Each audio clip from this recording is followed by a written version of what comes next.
Gas cylinder ಸೋರಿಕೆಯಿಂದಾಗಿ ಮನೆಗೆ ಬೆಂಕಿ ತಗುಲಿದ ಪರಿಣಾಮ ಮನೆಯಲ್ಲಿದ್ದ 6 ಜನ ಗಂಭೀರವಾಗಿ ಗಾಯಗೊಂಡಿರುವ ಘಟನೆ ಧಾರವಾಡ ಹೊಸ ಯಲ್ಲಾಪುರ ಸುಣ್ಣದಬಟ್ಟಿ ಬಡಾವಣೆಯಲ್ಲಿ ಶುಕ್ರವಾರ ಬೆಳ್ಳಂಬೆಳಗ್ಗೆ ಸಂಭವಿಸಿದೆ.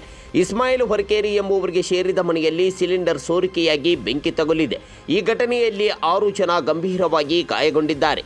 ಇದರಲ್ಲಿ 3 ಮಕ್ಕಳು ಸಹ ಇದ್ದಾರೆ. ಸದ್ಯ 3 ಸ್ಥಿತಿ ಗಂಭೀರವಾಗಿದೆ.